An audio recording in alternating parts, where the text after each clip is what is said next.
নমস্কার and welcome to national affairs. আমি উৎপল। আজকে তোমাদের সামনে খুবই ইম্পর্টেন্ট একটা টপিক ইন্টারন্যাশনাল এনার্জি এজেন্সি নিয়ে আলোচনা করব। তবে টপিকটাতে যাওয়ার আগে তোমাদের কাছে জিজ্ঞেস করবো যথারীতি একটা কোশ্চেনটা হলো, which of the following state of India become India's second state to bring UCC, that means uniform civil code. তো কমেন্ট সেকশনে তোমরা এর উত্তরটা করো। যার উত্তর সঠিক হবে তাকে দিয়ে দেবো একটা হার্ট রিঅ্যাক্ট, তাহলে বুঝে যাবে যে সঠিক উত্তর কোনটা, এবং আমি চেষ্টা করব এর উত্তরটা আমি ভিডিও শেষে দিয়ে দেওয়ার।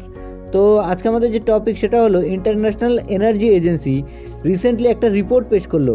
এই রিপোর্ট অনুযায়ী বলা হচ্ছে যে নবীকরণীয় এনার্জি, দ্যাট মিনস আমরা যে রিনিউয়েবল এনার্জিটার কথা বলি, রিনিউয়েবল এনার্জি বলতে wind energy, solar energy, hydro electricity, এগুলোই কিন্তু রিনিউয়েবল এনার্জির মধ্যে পড়ে।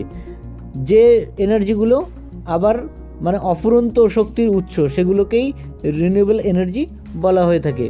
তো রিনিউয়েবল এনার্জিতে সারা বিশ্বের মধ্যে চীন কিন্তু সবার উপরে উঠে এলো।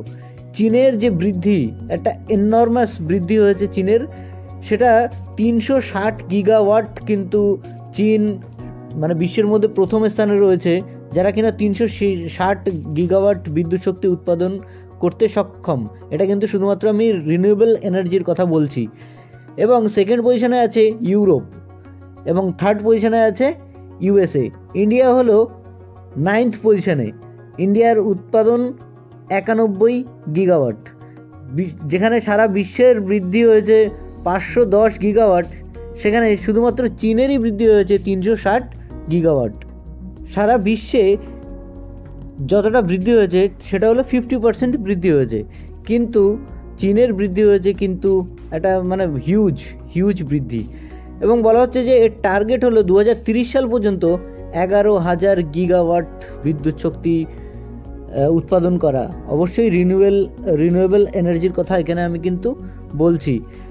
এই যে টার্গেটটা নেওয়া হয়েছে রিসেন্টলি আয়োজিত COP28 এর বৈঠকে। তো এবার আমরা চলে আসবো আমাদের কোশ্চেনটা ছিল, which of the following state of India become India's second state to bring UCC, মানে ইউনিফর্ম সিভিল কোড কোন স্টেট আনতে চলেছে ভারতবর্ষের দ্বিতীয় স্টেট হিসাবে? এর সঠিক উত্তর হচ্ছে উত্তরাখণ্ডের মুখ্যমন্ত্রী পুষ্কর ধামি, তিনি কিন্তু এ বিষয়ে তাদের বিধানসভায় এই বিলটা পেশ করেছেন। তো এটাই ছিল আমাদের আজকের টপিক। আশা করছি তোমাদের বুঝতে কোনো অসুবিধা হয়নি। তো সামনে কোনো একটা ইম্পর্টেন্ট টপিক নিয়ে এসে আমি আবার হাজির হব। সো ততক্ষণ পর্যন্ত বাই।